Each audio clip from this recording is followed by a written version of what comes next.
To my YouTube channel. कैसे हैं हम दोस्त? उम्मीद करते हैं ठीक ठाक होंगे। दुआ ज़हरा के वालिद का बड़ा बयान सामने आ गया। कोर्ट के हवाले से रिपोर्ट आने पर क्या तासुरात दुआ ज़हरा के वालिद के वो भी बताएंगे और बताएंगे जिब्रान नासिर किस कदर इमोशनल हो गए।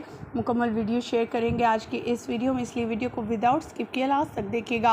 दुआ ज़हरा के वालिद जहां पर काफ़ी ज़्यादा तकलीफ़ और मुश्किल से गुज़र रहे थे, 2-3 माह से उन्हें इसी तकलीफ़ का जो था सामना करना पड़ रहा था। कभी मीडिया के सामने कई सवालात ऐसे यूट्यूबर्स रख देते थे जो उनको अपनी ही सफाई में बोलने पड़ते थे और कुरान भी उठाना पड़ता था, और कभी उनकी ज़ातियत पर लफ्ज़ और ऐसे ऐसे इल्ज़ाम तराशियाँ की जाती जिस पर उन्हें बात करना पड़ जाती।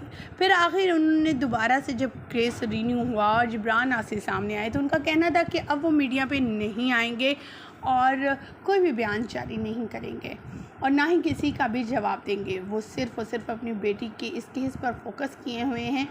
मैं जानता हूँ, उनके बकौल उनका कहना था कि मैं जानता हूँ कि ये यूट्यूबर्स, ये मीडिया वाले जो मेरे साथ नहीं बल्कि गलत लोगों के साथ हैं, उस गैंग के साथ हैं, वो लोग ये चाहते हैं कि मुझे मेरी बेटी के हक़ से इधर उधर कर भड़का कर मेरी तवज्जो को डाइवर्ट कर जो है मुझे किसी और काम की तरफ लगा दिया जाए और जो है मेन पॉइंट जो है वो वहीं का वहीं रह जाए। सो रिसेंटली जिब्रान नासिर ने तो बहुत सी बातें जो हैं पॉइंटेड की, जिसमें ज़हीर के हवाले से भी बातें सामने आई। फिर दुआ ज़हरा के हवाले से बातें सामने आई कि दुआ ज़हरा से ये सवाल क्यों नहीं किया गया, दुआ ज़हरा कहाँ पर गई थी, किस टाइम खड़ी हुई थी, कहाँ पर थी और किस जगह से उसने ड्राइवर लिया, किस जगह से उसने रिक्शा लिया, कि ड्राइवर कौन था, उसको क्या कहा, उसकी शक्ल याद है, स्केच बनाया जाए, कुछ तो आइडिया लिया जाता। वो किस एरिया में थी, गाड़ी का रंग क्या था, कुछ भी नहीं पूछा गया, कुछ भी नहीं पूछा गया और ना ही उन जगहों पर जाकर तफ्तीश की गई। आपको यहाँ एक और मज़ीद बताते चले, ये जितने भी यूट्यूबर्स जो उनसे इंटरव्यू ले रहे हैं वो तक इनसे ये नहीं पूछ सके अगर वो 17 साल की है, 16 साल की है तो इसकी डेट ऑफ बर्थ क्या है। जो मेन पॉइंट था वो अभी तक कोई नहीं पूछ पाया। वालिदैन को तकलीफ़ में रखा जा रहा है, अभी तक उनके ऊपर उंगली अभी भी वाज़े की जाती है कि अभी उनकी शादी को इतना अरसा नहीं हुआ तो क्या उनकी बेटी शादी से पहले पैदा हो गई थी, क्या उसकी माँ पहले से ही प्रेग्नेंट थी। तो ये एक बहुत बड़ा अलमिया है, ये बहुत बड़ी बात है जिसके बारे में शायद जो है कोई भी बात नहीं कर रहा और कोई भी ये नहीं जानता कि वो माँ बाप किस कदर तकलीफ़ और कर्ब से गुज़र रहे हैं।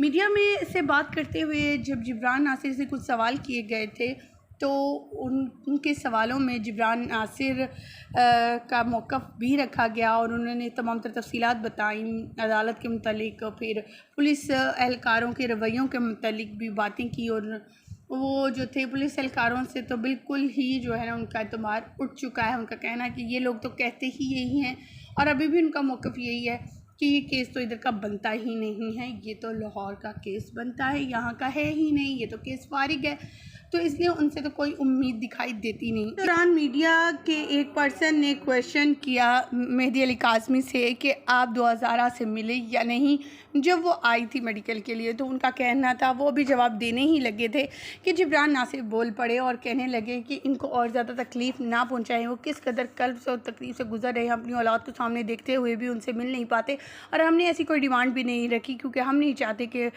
मेडिकल बोर्ड जो है वो अपने काम में कोई भी उसकी रुकावट आए और कोई भी ताख़ीर हो। हम चाहते हैं कि रिज़ल्ट आए जल्द से जल्द।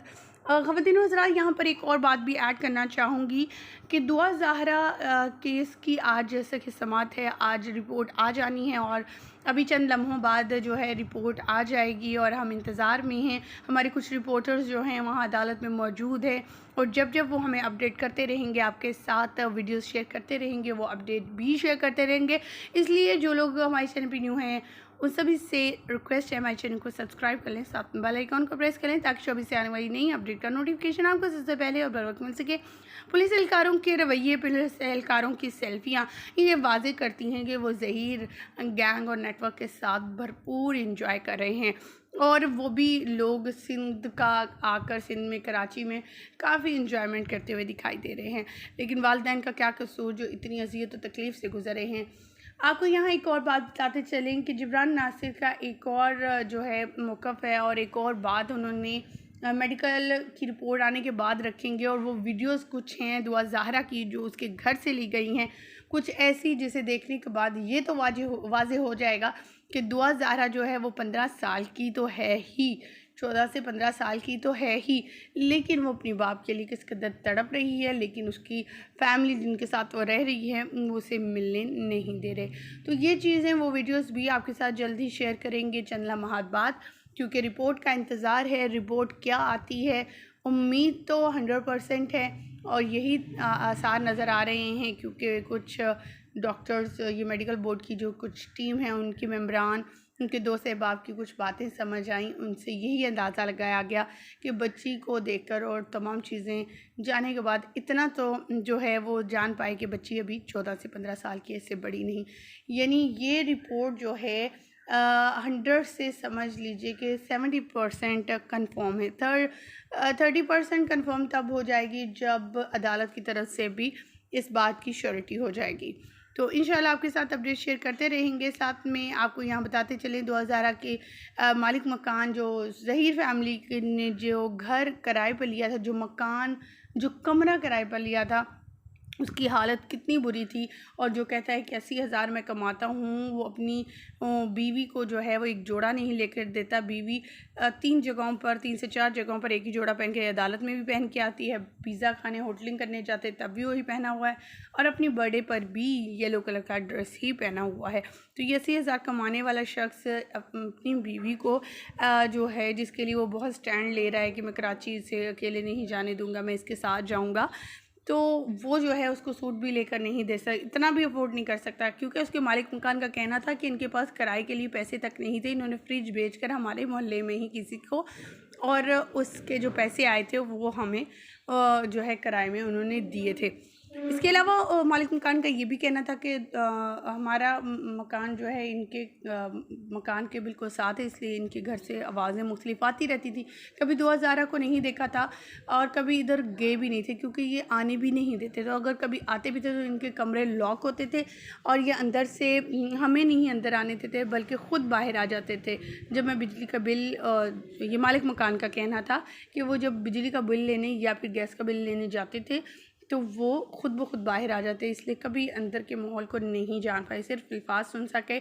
या फिर शबीर की जो वाइफ है, यानी उनकी जिठानी जो है, वो कभी कभार उस मकान में आया करती थी, वही 2000 के हवाले से कुछ बताया करती थी कि वो कैसी है, किस तरह की है, कैसे आई है, कैसे शादी हुई, तमाम चीज़ें। ख़वातीन व हज़रात, दुआ ज़ाहरा के वालिद तो काफ़ी तकलीफ़ में हैं इस वक्त, और काफ़ी ज़्यादा उन पर इस वक्त गम के पहाड़ छाए हुए हैं, जिनको शायद मैं बयान नहीं कर सकती इस वीडियो में। यही कर सकते हैं कि अल्लाह ताला इनकी आंखों को ठंडक भी दे, इनके दिल को सुकून भी दे, आमीन। मुझे दीजिएगा इजाज़त। वीडियो अच्छी लगने के साथ में लाइक कीजिए, चैनल को सब्सक्राइब कीजिए और हमारे चैनल को सब्सक्राइब करना मत भूलिए। मज़ीद 2000 केस के हवाले से अपडेट हासिल करें। जी, अल्लाह हाफ़िज़।